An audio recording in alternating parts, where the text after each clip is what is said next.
ధరమనుగడ శాశ్వతమా పరమార్థమెలేలెండో.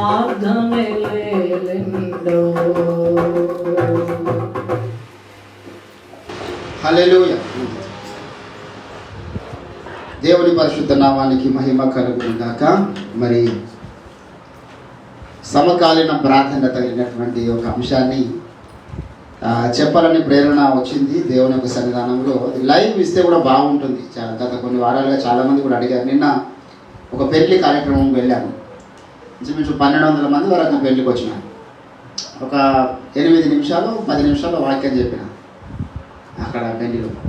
కానీ చాలా మంచి రెస్పాన్స్ వచ్చింది. ఒక 2-3 సేవకులు అక్కడ మా ఊరిలో కూడా మీరు వాక్యం చెప్పక రండి బ్రదర్ అని చెప్పేసి అడిగారు. సో కాబట్టి ఇది అనేకులకు ఆశీర్వాదకరంగా ఉంటుంది. ఈ సోషల్ మీడియా ద్వారా అయినటువంటిది మరి ఆలోచించి దేవుని గారి అకౌంట్ నుంచి పెట్టాం. దయచేసి దాన్ని షేర్ చేయాల్సిందిగా మనం చేస్తూ ఉంటున్నాం. దేవునికి స్తోత్రం. హల్లెలూయా. దేవుని పరిశుద్ధ దేవుని వాక్యం లేదు. కొద్దిసేపు ఒక 10 నిమిషాలు నేను మీతో దయవర్తాను పంచుకుంటాను, ఎక్కువసేపు కాకుండా. కానీ చాలా విలువైన విషయాన్ని చెప్తాను. హల్లెలూయా. దేవునికి స్తోత్రం. అపోస్తులైనటువంటి పౌలు రాసినటువంటి 2వ పత్రిక, 2వ కొరింథీయులకు రాసినటువంటి పత్రిక 12వ అధ్యాయము దయచేసి 11వ వచనం. నేను అవివేకిని అయితేనే మీరే నన్ను బలవంతము చేసితిరి. నేను మీ చేత మెప్పు పొందవలసిన వాడను. ఎలాగనగా నేను ఏమాత్రపు వాడను కాకపోయినను మిక్కిలి శ్రేష్ఠులైన ఈ అపోస్తుల కంటే నేను ఏ విషయములోనూ తక్కువ వాడను కాను. చదవబడిన లేఖన భాగంలో దేవుడు మన వినికిడిలో ఫలింపచేయును గాక. ఆమేన్, ఆమేన్. చిన్న ప్రార్థన చేద్దాం. స్తోత్రం తండ్రి, నీ ఘనమైన శ్రేష్ఠమైన నామానికి వందనాలు. చదవబడినటువంటి లేఖన పరిశుద్ధ భాగం ద్వారా నాతో మీరు మాట్లాడండి. మీ వాక్యాన్ని విరిచి వడ్డించి నా తండ్రి మేము నడవలసినటువంటి మార్గాన్ని మాకు ఉపదేశించమని మమ్మల్ని తగ్గించుకుంటూ మీ నామాన్ని హెచ్చిస్తూ యేసుక్రీస్తు నామమున ప్రార్థన చేస్తుంటున్నాం తండ్రి. ఆమేన్, ఆమేన్. ప్రభునందు నాకు అత్యంత ప్రియులారా, చదవబడినటువంటి లేఖన పరిశుద్ధ భాగంలో ఒక విచిత్రమైనటువంటి మాట కనబడతా ఉంది. ఏంటంటే అపోస్తలుడైనటువంటి పౌలు భక్తుడు ఒక మాట మాట్లాడుతున్నాడు. ఏ విషయములో కూడా మిక్కిలి శ్రేష్ఠులైన ఈ అపోస్తుల కంటే నేను తక్కువ వాడను కాను. ఎందుకు ఈ మాటలు సంఘానికి అవసరమా అని మనం ప్రశ్నించుకుంటే అనేక సార్లు పౌలు భక్తుడు తనను తాను హెచ్చించుకుంటున్న వాడికి కనబడతాడు.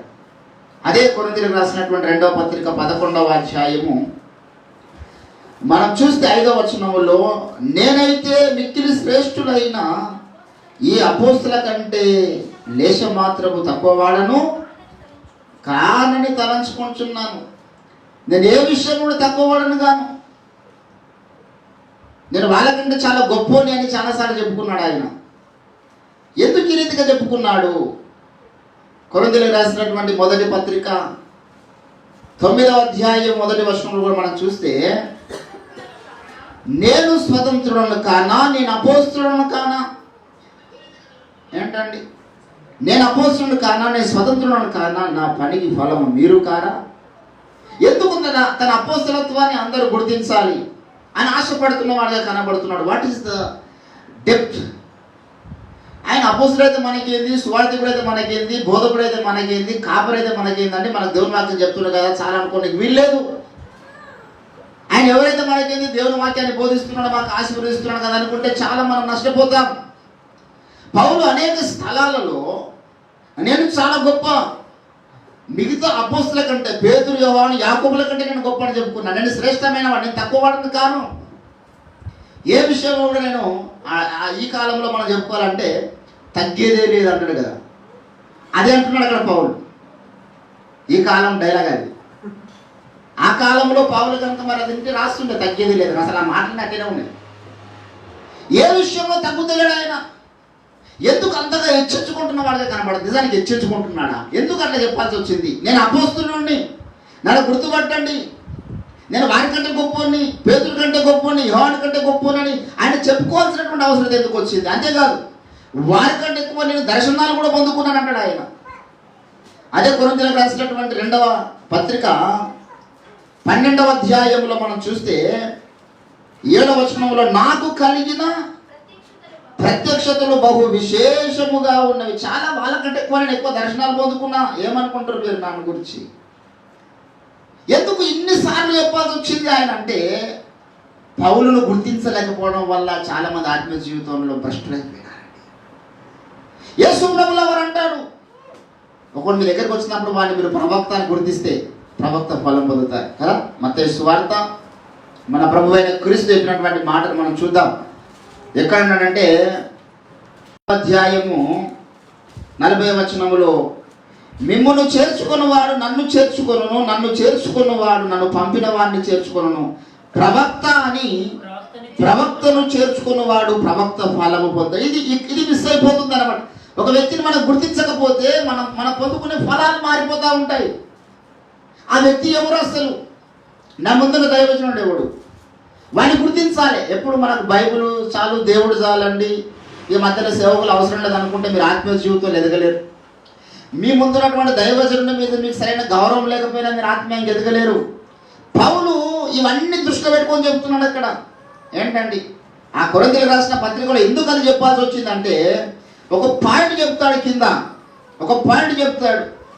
ఆ కొరింథీయులకు రాసినటువంటి 2వ పత్రిక దయచేసి మనం చూస్తే 12వ అధ్యాయము 19వ వచనములో ఇక్కడ చెప్పినాడు అసలు విషయం. ఎందుకు ఇవన్నీ చెప్పాల్సి వచ్చింది? మా విషయమై మీకు సమాధానము చెప్పుకొనుచున్నామని దేవుని ఎదుట క్రీస్తునందు మాట్లాడుచున్నాము. మీ క్షేమాభివృద్ధి కొరకు ఇవన్నీ చెప్పుచున్నాను. నేను వాళ్ళకంటే గొప్పని, మిక్కిలి శ్రేష్టమైన వాడిని, వాళ్ళకంటే ఎక్కువ దర్శనాలు నేను పొందుకున్నాను, దేవుని మర్మముల విషయంలో గృహ నిర్వాహకుడను, నాకు కలిగిన ప్రత్యక్షతలు అంటే ఇంతగా హెచ్చించుకుంటున్న వాడు కనబడుతున్నాడు. హెచ్చింపు కాదు, మన క్షేమము కొరకు. నీకు నాకు క్షేమాభివృద్ధి కలుగుతుంది ఆయన ఎవరో గుర్తించినప్పుడు. ఆ వ్యక్తి ఎవరో గుర్తించకపోతే నీకు క్షేమం లేదు ఆత్మ జీవితంలో. నువ్వు పరిశుద్ధ జీవితాన్ని సాధన చేయలేవు దైవజనుడి మీద సరైన అభిప్రాయం లేకపోతే. ఈరోజు దేవుని బిడ్డలారా చాలా మందికి ఒక తప్పుడు అభిప్రాయం ఉంది. ఏంటంటే అసలు బోధకులు, సువార్థికులు, కాపరులు అంత అవసరం లేదండి. మన ప్రభు అయిన క్రీస్తు ఏమన్నాడు? మీరు బోధకులని పిలువబడనవుతున్నాడు ఆయన. అసలు పిలువబడుతున్న వాడే తప్పు బోధకులు అంటారు వాళ్ళు కదా. యేసు ప్రభుల వారు చెప్పినటువంటి మాట మత్తయి సువార్త 23వ అధ్యాయంలో మనం చూస్తే 8వ వచనంలో, మీరైతే బోధకులని ఎందుకన్నాడు ఈ మాట? కాబట్టి ఇప్పుడు హెబ్రోన్ చర్చిలో కానీ, ఎలీం సహవాసుల్లో కానీ, బ్రదరన్ సంఘాల్లో మనం చూస్తే అక్కడ బోధకులని, అపోస్తులని, సువార్థికులని పేర్లు ఉండవు. మనమందరం బ్రదర్సే. అక్కడ సేవకుడు ఉండాలి, ఆయన కూడా బ్రదర్ అని పిలవాలి, దైవజనుడు అని పిలవద్దు. మరి అందరూ బ్రదర్స్ అయినప్పుడు మిమ్మల్ని హెచ్చరించేవాడేవాడు, మీపై నాయకుడేవాడు, మిమ్మల్ని గద్దించేవాడేవాడు, సంఘంలో ఒకడు వ్యభిచారం చేస్తున్నప్పుడు వెలివేసేవాడేవాడు, మిమ్మల్ని ఏసై పోలికలను మార్చేవాడేవాడు, మిమ్మల్ని హెచ్చరించేవాడు, మిమ్మల్ని గద్దించేవాడేవాడు. అందరు బ్రదర్సే కదా, నువ్వు నాకేం చెప్పేది అంటున్నాడు. ఆధారించాలనుకున్నప్పుడు ఇంక కొన్ని అధికారం నీ మీద. మరి బోధకులని పిలువబడవద్దనేసినప్పుడు ఎందుకు చెప్పినాడు అంటే, ఆ పైన కొందరు ఉన్నారు. ఎవరు వీళ్ళంటే శాస్త్రులు, పరిచయులు. వీళ్ళు ఎప్పుడు కూడా అందరు నన్ను దైవజనుడు పిలవాలి, నాకు అగ్రపీఠం ఇవ్వాలి, నన్ను పెద్ద సేవకుడు అనాలని వాళ్ళ కోరిక ఉంటుందంట. అక్కడ అంటారు 6వ వచనంలో, విందులలో అగ్రస్థానములు, సమాజ మందిరములో అగ్రపీఠములను, సంత వీధులలో వందనములను మనుషుల చేత బోధకులని పిలిపించుకున్నవా. అంటే మనుషుల చేత పిలిపించుకున్న ఆతృత కొందరికి ఉంటుంది. మీరైతే పిలిపించబడవద్దు, మీరు అటువంటి కోరిక మీకు ఉండొద్దు. తప్పితే అసలే బోధకులు లేరని కాదు. ఆయననే మరలా కొందరిని బోధకులుగా, కొందరు ఉపదేశకులుగా, కొందరిని సువార్థికులుగా నియమించినాడు ఈ ప్రభువే కదా. ఏ ప్రభు అయితే మీరు బోధకులను పిలవబడదని చెప్పినాడో ఆ ప్రభువే ఏమన్నాడు మళ్ళా? కొరింథీయులకు రాసిన మొదటి పత్రిక 12వ అధ్యాయమా,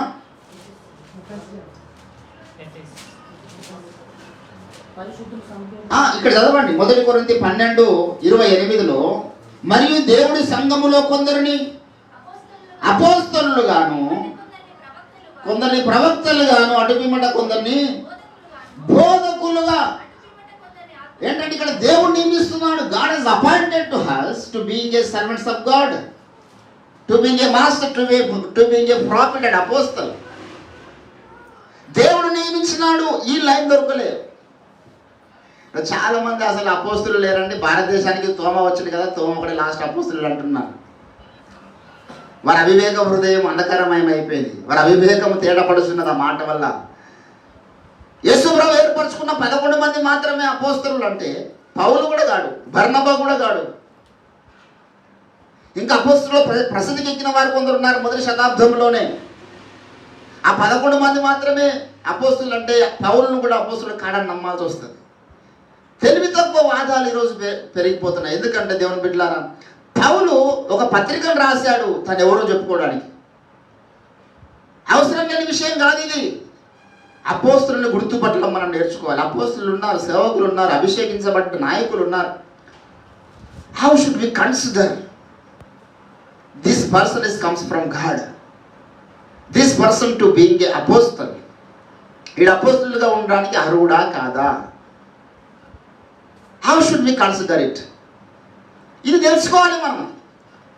ఎందుకంటే నువ్వు అట్లా తెలియకుండా గుడ్డిగా చర్చికి పోతున్నాం, వస్తున్నాం, ఏదో సేవకుడు ప్రార్థన చేస్తున్నాడు అనుకుంటే లాభం లేదు. ఎన్ని రోజులు వచ్చినా లాభం లేదు. అపోస్తులుని యొక్క స్వరములు గుర్తు. అసలు అపోస్తుల లక్షణాలు ఏమి? ఇప్పుడు నేను చెప్తున్నా రంజితోఫిర్ గారు ఒక అపోస్తులు చెప్తాను. బికాజ్ ఆఫ్ నేను ఆ ప్రత్యక్షత పొందుకున్నా కాబట్టి. ఎట్లా ఆయన అపోస్తులు ఏ రీతిగా? అందరూ మనిషే కదా. యేసుప్రభు శరీరధారుని నాలో ఒక మనిషిగా ఉన్నాడు. ఆయన చాలా మంది ఆయనకు మనిషి అనుకున్నాను. నేను దేవుని యొద్ద నుండి పంపబడి దేవుని యొద్ద నుండి దిగి వచ్చిన వాడను, నా తండ్రి నేను ఏకమై ఉన్నాము, నేను సర్వాధికారం గలవాని అని చెప్పుకున్నాడు అనేక సార్లు. శిష్యులకు చెప్పుకున్నాడు పర్సనల్గా. ఎందుకంటే చెప్పకపోతే వీరికి అర్థం కాదు.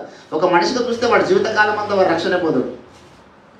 ఒక మనిషిగా గౌరవిస్తే వాడు ఎన్నో ఆశీర్వాదాలు పోగొట్టుకుంటాడు. దేవుని పిల్లల ఆత్మ జీవితంలో క్షేమాభివృద్ధి కొరకు మనం ప్రార్థన మాత్రం చేస్తే సరిపోదు. ఇటువంటి టీచింగ్ వేరే సంఘాల్లో ఉండదు. నువ్వు క్షేమాభివృద్ధి పొందాలంటే నువ్వు ప్రార్థన ఎంత ప్రాముఖ్యమో, నీకు వాక్య ధ్యానం ఎంత ప్రాముఖ్యమో, ఎంత విలువైందో అంతే విలువైంది నీ ముందున్న దైవజనులను గుర్తుపట్టడం. మంచి విలువైంది ఈ తరములో దేవుడు పంపినటువంటి ప్రవక్త అపోస్తులను గుర్తుపట్టడం. నువ్వు గుర్తుపట్టినప్పుడు నీ ఆత్మ జీవితం వేరే ఉంటుంది. కానీ ఎట్లా గుర్తుపట్టాలి? What are the qualities? ఏ లక్షణాలు ప్రవక్తలో ఉంటాయంటే చెప్తాడు అక్కడ. ఆ కొరింథీయులకు రాసినటువంటి పత్రికలో చూడండి, ఆ 12వ అధ్యాయములో 11వ వచనంలో ఏమన్నాడు?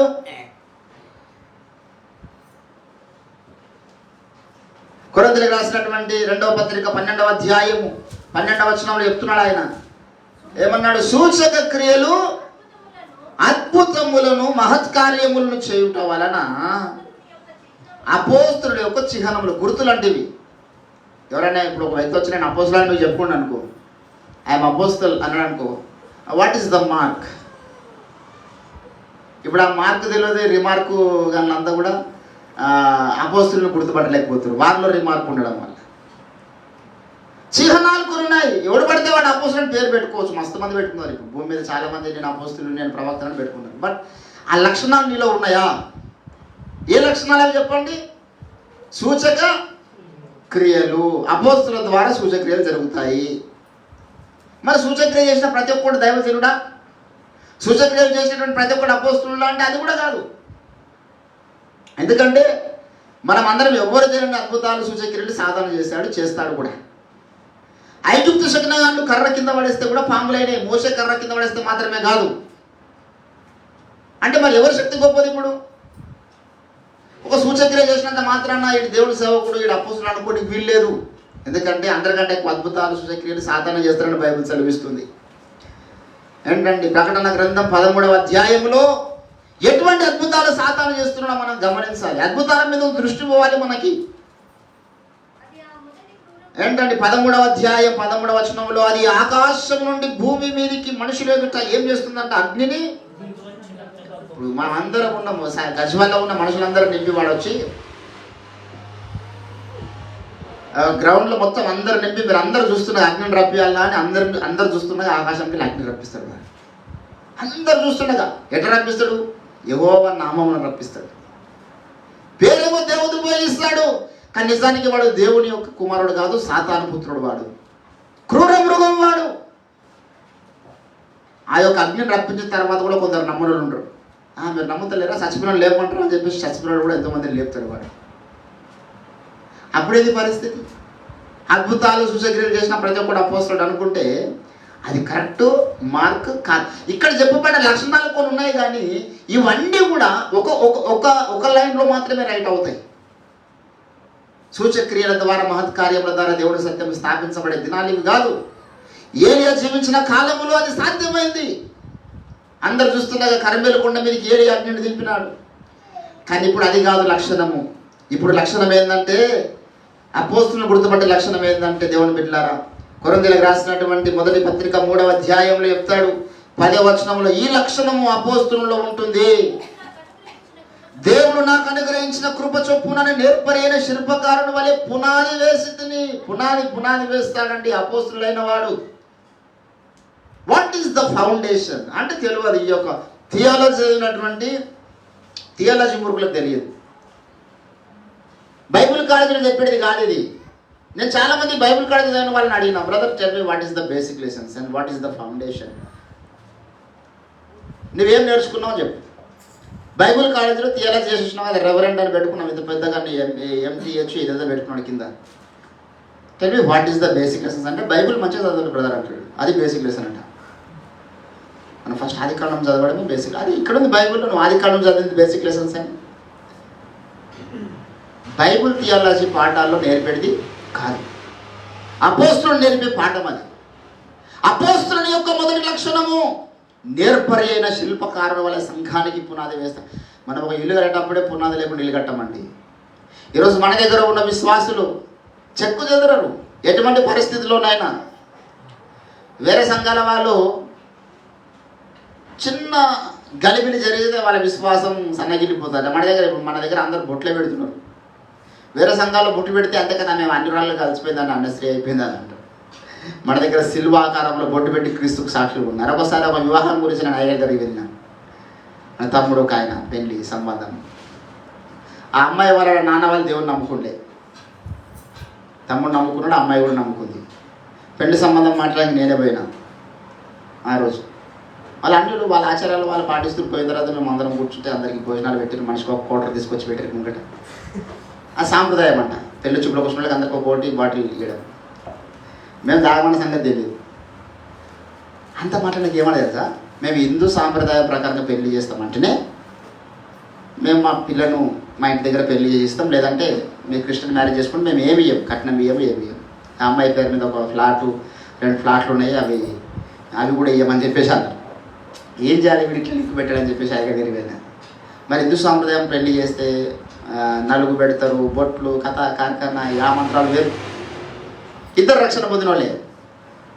అడిగా గారికి, ఏం కాదు బాబా, అదొక బొమ్మల పెళ్ళి అనుకుని మీరు చేసేసేయండి, తర్వాత ఆ 2 ఫ్లాట్ల కట్నం తీసుకుంటాండి, మళ్ళీ పెద్దగా చేద్దాం ఇక్కడ, మళ్ళీ అది బొమ్మల పెళ్ళి అనుకోండి, తర్వాత మళ్ళీ పెళ్లి చేద్దామన్నాడు. అట్లే చేసినాము. అద్భుతంగా మళ్ళీ వాళ్ళ బంధువులు అందరూ వచ్చారు. 2 DCMలు మాట్లాడుకుని ఆ 2 DCMల జనానికి సువార్త ప్రకటించింది. మేము ఒప్పుకోం, అన్ని ఆచారాలు ఒప్పుకో, మా సాంప్రదాయం ఒప్పుకో అంటే ఆ 2 DCMల మందికి మనం సువార్త చెప్పుకోలేం కాదు. వాళ్ళు రాకుంటే క్రిస్టియన్ పెళ్ళి అంటే వాళ్ళు చేయడానికి ఒప్పుకున్నప్పుడు మనం వారికి అవకాశం ఇచ్చినాము. వాడు ప్రేమతో 2 DCMలు కట్టుకొని వచ్చినారు అంటే దానివల్ల ఏమైంది? ఇప్పుడు ఆ రక్షణ పోయిందా, మన తలంపులు మారినాయా, మన హృదయం మారిందా? ఏం మారింది? ఏదో పై వేషాలు. దేవుని బిడ్డలారా, మనకు పునాది గట్టిగా ఉంది, ఏం కదిలించవు. అదే పునాది లేనివాడైతే లోకంలో కలిసిపోతాడు. వాడు ఎంత బోధించినా వాడికి పునాది లేకపోతే ఎప్పటికి కూడా లోకంలో కలిసిపోతాడు, పాపంలో పడిపోతాడు, వాడు ఇష్టానుసారంగా బతుకుతాడు. అపోస్తుల యొక్క మొదటి లక్షణం ఏంటంటే సూచక్రియలు, అద్భుతాలు గోహరి గారి ద్వారా కూడా ఎన్నో జరిగినాయి, జరగలేవని కాదు. ఒకసారి ట్రైన్లో అయ్యగారు వెళ్తున్నప్పుడు ఒక గురిటివాడు పాటలు పాడుకుంటూ వచ్చిందంట. డప్పు కొట్టుకుంటూ వస్తారు కదా, 2 కన్నులు లేవు బై బర్త్. డప్పు కొట్టుకుంటూ పాటలు పాడుకుంటూ వస్తే అడుగుతూ ఉంటే అవతల భోగిలో అయ్యగారు కూర్చోడు, ఇవతల భోగిలో మనలో కొంతమంది కూర్చొని, అరే బాబు అవతల భోగిలో పెద్ద పాస్టర్ గారు ఉన్నారు, నువ్వు వెళ్ళి ఆయనతో ప్రార్థన చేసుకోండి, కళ్ళు దేవుడు తెరుస్తాడు అని చెప్పారు మనోడు. ఇక్కడ అయ్యగారితో ప్రార్థన చేసుకోవాలి. వాడు తడుముకుంటూ పోయి ఆయన ఒక స్థలంలో అయ్యగారు వాక్యం చెప్పని పోతే ఆ ఊరిలో ఉన్న వాళ్ళ కొనికి ఏదో అటాక్ వచ్చిందో, నొప్పి వచ్చిందని చెప్పేసి హాస్పిటల్ తీసుకుపోయారు. గవర్నమెంట్ హాస్పిటల్కి పోయేసరికి వాడు డెడ్ అయిపోయాడు మధ్యలోనే. డాక్టర్ గారు చెక్ చేసి చనిపోయాడు బాబు, ఇంటికి తీసుకెళ్ళండి అని చెప్పేసి అన్నారు. ఇంటికి తెస్తా ఉంటే మధ్యలో ఈ సభ జరుగుతుంది. అయ్యగారి, అరే ఈ క్రైస్తవులందరూ మీరు చచ్చిపోయిన వాళ్ళని మా దేవుడు లేపిండు అది అని అంటారు కదరా, ఆడ పోయి ప్రార్థన చేపుతున్నాడు అని ఆ అంబులెన్స్లో ఉన్నాడు. అంటే సరే పోయి చూద్దాం చేస్తారేమో ప్రార్థన అని చెప్పేసి కొండవాళ్ళు తీసుకొచ్చి పండ పెట్టారు సభకాలు. అయ్యగారు అనుకున్నాడు మామూలు జ్వరం వచ్చింది, ఏదో అనారోగ్యం ఉండొచ్చు, బాగా సిక్ అయి ఉండొచ్చు, లేవలేని పరిస్థితులు ఉన్నాడేమని. ఈ అయ్యగారికి ఇదంతా తెలియదు స్టోరీ.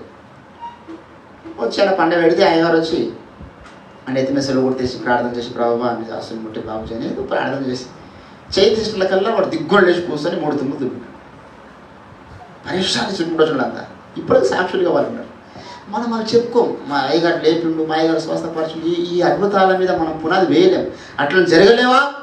ఇప్పుడు మన సేవలను ఎంతమంది చూసారు? నా సేవా జీవితంలోనే ఎన్నో మిరాకిల్స్ కళ్ళారా చూసిన వాళ్ళు, నా ప్రక్కలో ఉన్న వాళ్ళు ఎంతమంది తెలుసు.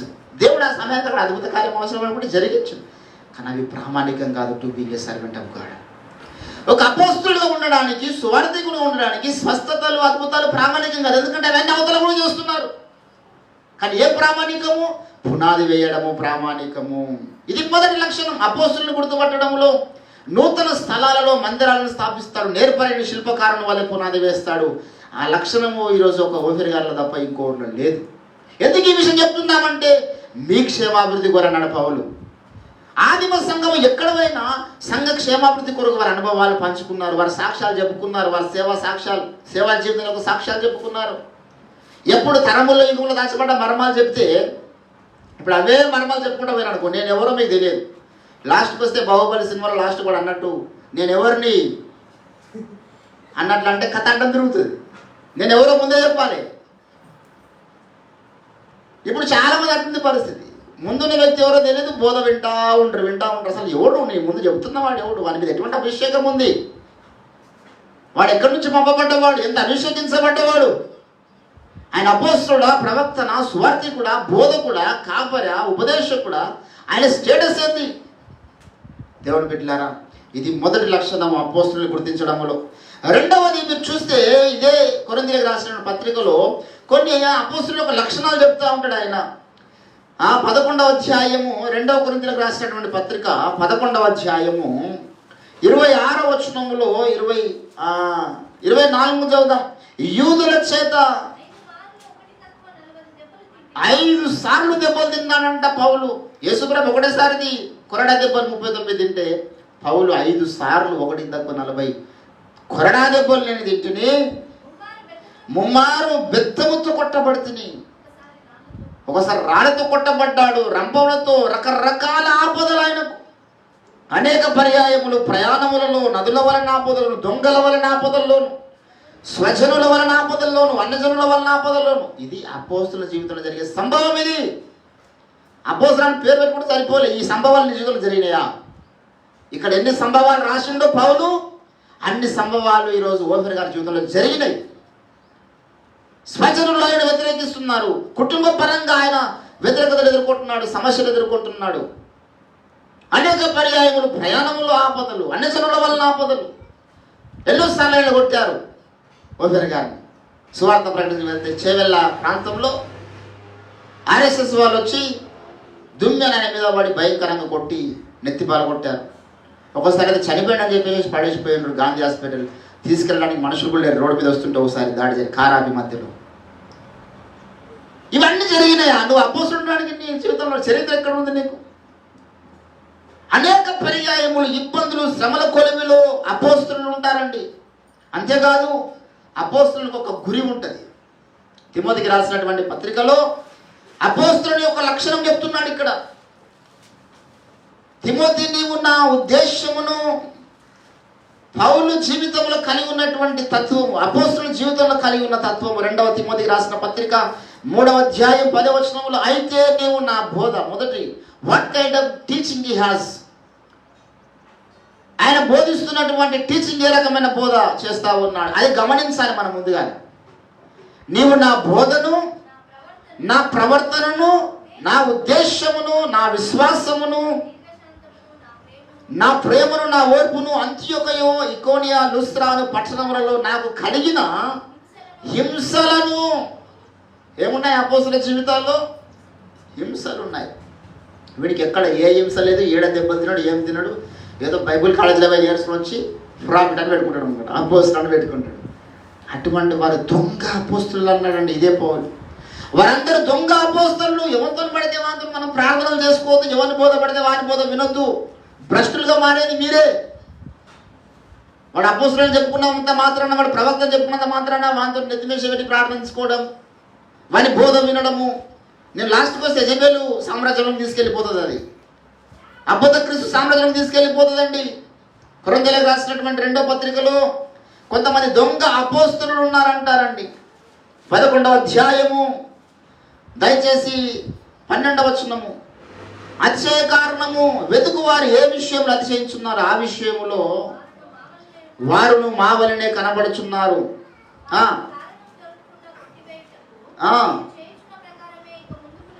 మేము ఇక ముందుకు చేస్తాము. ఏలయనగా అట్టివారు ఎవరంట? పౌలును వ్యతిరేకిస్తున్న వారు కొందరు ఉన్నారు. మళ్ళీ వాళ్ళు ఏమని చెప్పుకుంటున్నారు అంటే క్రీస్తు యొక్క అపోస్తులము. వీరెవరంట? మోసగాండ్లైన పనివారు అన్నాడు వారికి. వీళ్ళు అన్యజనుల్లో ఉండే జాబితా కాదు, క్రీస్తు సంఘములో ఉండే జాబితా, అపోస్తులను చెప్పుకునే జాబితా, క్రీస్తు సేవకులమని చెప్పుకునేటటువంటి జాబితా. ఎవరు వీళ్ళంటే నిజానికి మోసగాన్లు, దేవుని సత్యాన్ని వ్యతిరేకిస్తున్నవారు, నిజమైన ప్రవక్త వ్యతిరేకిస్తున్నవారు. దేవుని బిడ్డలారా, ఈరోజు అపోస్తుల లైన్ వేరు. ఈరోజు ఎంతమంది విమర్శించినా ఇది మన క్షేమాభివృద్ధి కోరి దేవుడు మనతో మాట్లాడుతున్నటువంటి మాటలు. వ్యతిరేకించేవారు ఉంటారండి. అందుకే ఆ పాట ఎవరు రాశారు కానీ ఒక పాట రాశాడు. అపోస్తలులు శిష్యులు అపనిందలు హింసలు, అపోస్తలులు శిష్యులు అపనిందలు హింసలు, అన్నిటిని భరించిరి, అన్నిటిని భరించిరి, ఆత్మలను రక్షించిరి. ఏది నీ సాక్ష్యము, ఏది నీ త్యాగము, యేసు వార్తను చాటింపను ఎలా నిర్లక్ష్యము, లేచిరారము ఓ క్రైస్తవా, ఏది నీ సాక్ష్యము. అపోస్తలుని యొక్క సాక్ష్యం ఎట్లుందంటే, అపోస్తలులు శిష్యులు అపనిందలు హింసలు అన్నిటినీ భరించినారు. ఎంత వ్యతిరేకత, ఎంత బాధ, వేదన, ఎంత హింస ఉంటుందో అపోస్తులలో. ఈరోజు ఒక గుర్తుగా భూమి మీద దేవుడు ప్రవక్తను అపోస్తులని అంతఃకరించుతారు గారిని పెట్టాడు. నమ్మేవాడు, నమ్మకపోతే నష్టం. వాని క్షేమాభివృద్ధికి, వాని ఆత్మ జీవితం క్షేమాభివృద్ధి కలగదు. నమ్ముతున్న వానికి క్షేమాభివృద్ధి కలుగుతుంది. దేవుడు బిడ్డలారా, ఆదిమ క్రైస్తవ బోధకులు వేదనతో వాక్యం ఇస్తున్నారు. ఈరోజు ఆ వేదన ఉందా? అపోస్తులు చెప్పుకుంటున్న ఇతర అపోస్తులు ఎవరైతే ఉన్నారో విమర్శించడానికి పెట్టుకున్నారు అపోస్తులని. డబ్బులు తెచ్చుకోవడానికి, విదేశాల నుంచి వికేంద్రీకరణ చేసుకోవడానికి, వనరుల వికేంద్రీకరణ చేసుకోవడానికి అపోస్తులను పెట్టుకున్నారు, ప్రవక్తను పెట్టుకున్నారు. కానీ ఓపెన్ గారు అందుకోరం కాదు. Is from God. దేవుని యొక్క నుండి పంపబడిన వాడు ఆయన. అది గుర్తించకపోతే ఎంతకాలం ఉన్నా మనకు ఆ బోధ ఎక్కదు. అది ఎక్కకనే చాలామంది 20 ఏళ్ళకు 30 ఏళ్ళకు కూడా మినిస్టర్కి వెళ్ళి బయటకు వెళ్ళిపోతూ ఉన్నారు. పోతే ఓని కాక నష్టం మనకు కాదు, పోయినోడికి నష్టం. ఈరోజు దేవుని బిడ్డలారా, అనేక మంది ఆత్మ జీవితాలు ఎదగకుండా స్ట్రక్ అయిపోయినాయి. అందుకే కారణం ఏం తెలుసా? మీలో ప్రార్థన జీవితం లేక కాదు, మీరు వాక్య ధ్యానం లేక కాదు. ఎందుకు క్షేమాభివృద్ధి లేదు మీ ఆత్మ జీవితంలో అంటే, మేము ముందున్నటువంటి నాయకులను సేవకులను గుర్తుపట్టకపోవడం వల్ల లేకపోయిపోయింది. అయినా మామూలు మనస్తే భయ మనసుంటాడు. యేసుప్రభువు అనుకున్నారు అట్లనే. ఆయన మరియమ్మ కుమారుడు కాదా, ఆయన సహోదరులు మనతో కూడా ఉన్నారు కదా అనుకున్నాను. ఎవరికి ప్రత్యక్షత రాలే, ఎవరు రక్షణ పొందలే. ఆయన పక్కలో నడిచారు ఎంతో కాలం, గుర్తించలేకపోయినారు. ఆయన చెప్పుకునేదాకా గుర్తించలేకపోయినారు. దేవుని బిడ్డలారా, ఈరోజు ఈ తరంలో కూడా ఓపిరి గారు చెప్పుకుంటాను, నేను అపోస్తులను చెప్పుకుంటాను. ఎందుకంటే చెప్పకపోతే గుర్తించక్కని ఎవరికి లేవు. అంత ప్రత్యక్షత గల జీవితాలు ఎవరికి లేవు, అంత ప్రార్థన జీవితాలు ఎవరికి లేవు. ఎందుకు చెప్తున్నానంటే మన క్షేమాభివృద్ధి కొరకు. నీకు నాకు క్షేమం ఉంది ఆయన అపోస్తులను నమ్మడంలో. మనం యేసయ్య పోలికగా మార్చబడతాం మన నమ్మడంలో. గలతీయులు పౌలును అనుకున్నారంట. ఏమనుకున్నా తెలుసా? దేవుని దూత వలె, క్రీస్తు యేసు వలె అన్నాడు.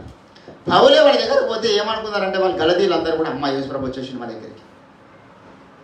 యేసయ్య వచ్చేసిండు అనుకున్నారు. పౌలు దాన్ని గద్దించలేకపోయాడు.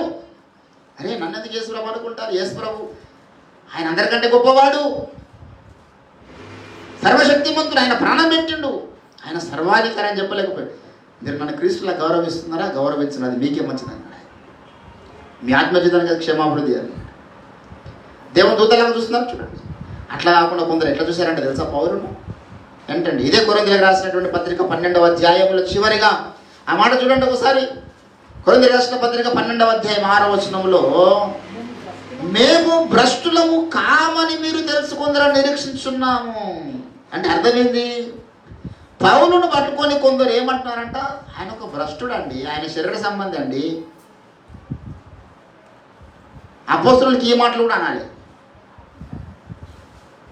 ఈరోజు ఓఫీర్ గారి కంటే ఆయన స్త్రీలోడు అంట. ఆయనకు బాగా స్త్రీల పిచ్చున్న. ఒకసారి అనితక్క వాళ్ళ ఇంటికి తీసుకొస్తే అక్క అన్నది డైరెక్ట్గా అయ్యగారు పోగానే వెంటనే అయ్యగారి గురించి ఇట్లా మాట్లాడుతున్నారు సునీల్, అది 100% తప్పు. నేను అయ్యగారిని ప్రత్యక్షంగా చూసి చెప్తున్నా. ఆ మాట్లాడుతున్నంత సిగ్గుపడతారు. అయ్యగారు అక్క వాళ్ళ ఇంట్లో ప్రార్థన చేసి వెళ్ళినాక అన్నది. అప్పటికి అక్కకు ఆల్రెడీ చెవులో ఊదిరు, ఇట్లా ఓఫీర్ గారి సాక్ష్యం బాగాలేదు, ఇది లేదు, అది లేదు, ఇది లేదు.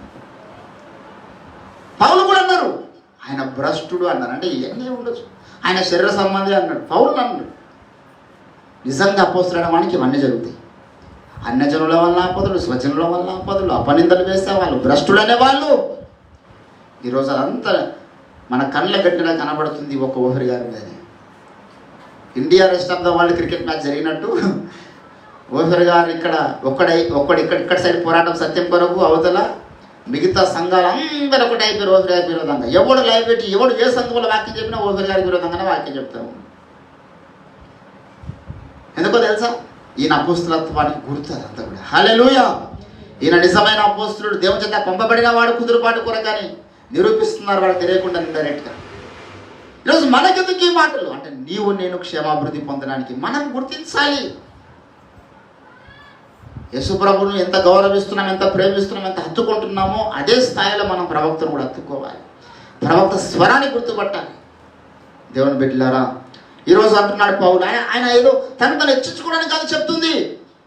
నేను వారికంటే గొప్పని, అపోస్తలుల కంటే గొప్పని, వారికంటే ఎక్కువ దర్శనాలు పొందుకున్నా, వీరికంటే ఎక్కువ దర్శనాలు పొందుకున్నా, దేవుని మర్మములు ఇచ్చిన గృహ నిర్వాహకుడిని, నాకు కలిగిన ప్రత్యక్షతలు అనేకములు, నాకంటే గొప్పలు ఎవరు ఎందుకు చెప్పుకున్నాడు? వీరందరికంటే నేను గొప్పలని చెప్పడానికి కాదు. వింటున్నవాడు ఎవడో నేను ఎవడో గ్రహించడానికి.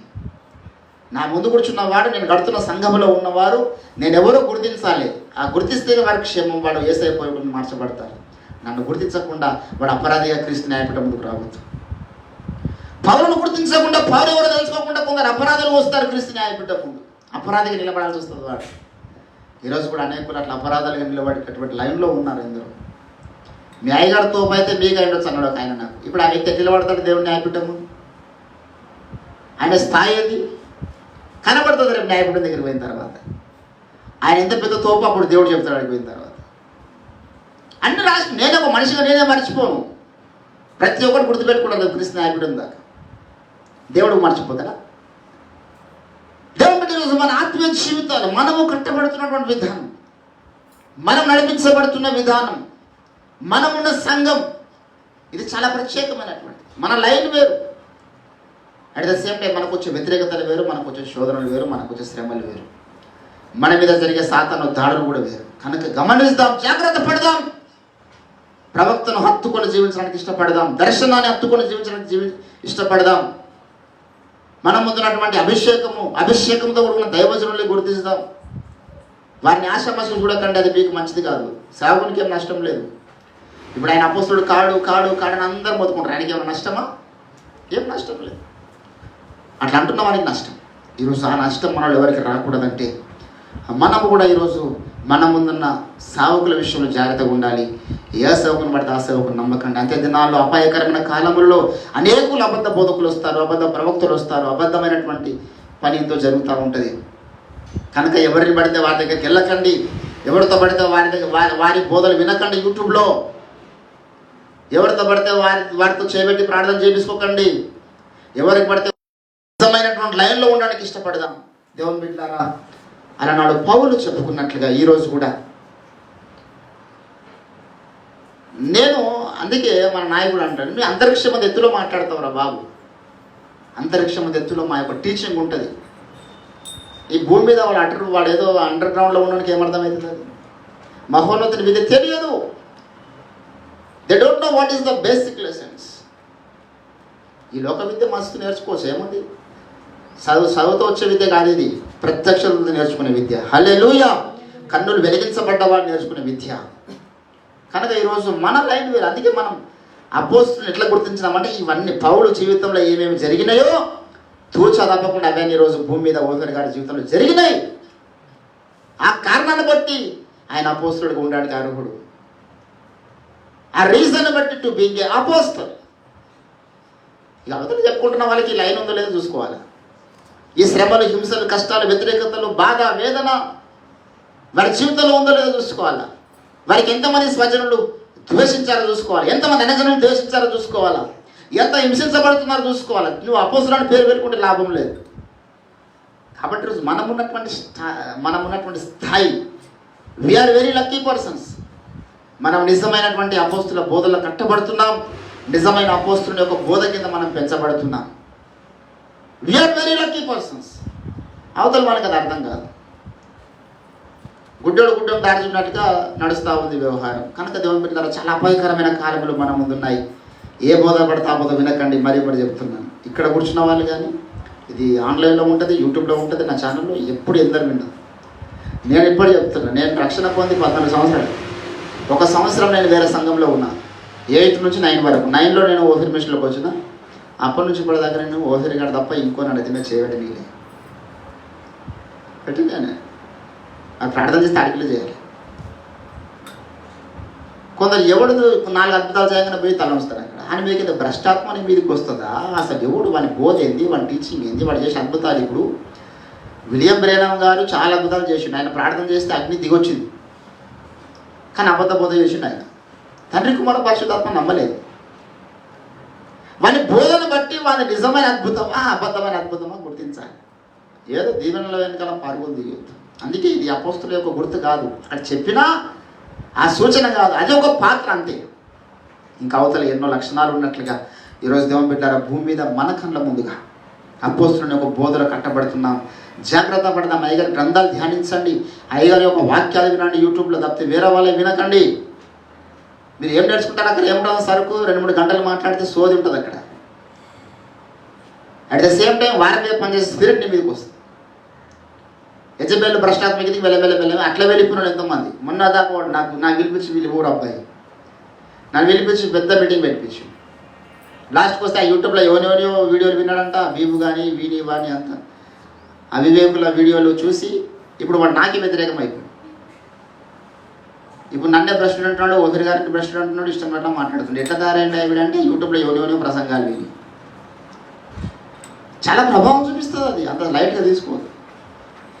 కాబట్టి దేవుని బిడ్డలారా, మనము జాగ్రత్త పడదాం. అందుకే ముందే గుర్తించాలి. నువ్వు ఫాలో అవ్వకన్నా ముందే ఈయన ఎవరు అని గుర్తించాలి. గుర్తించి అత్తుకొని ఉండాలి. ఇంకా మళ్ళీ అక్కడిక్కడ చూడొద్దు.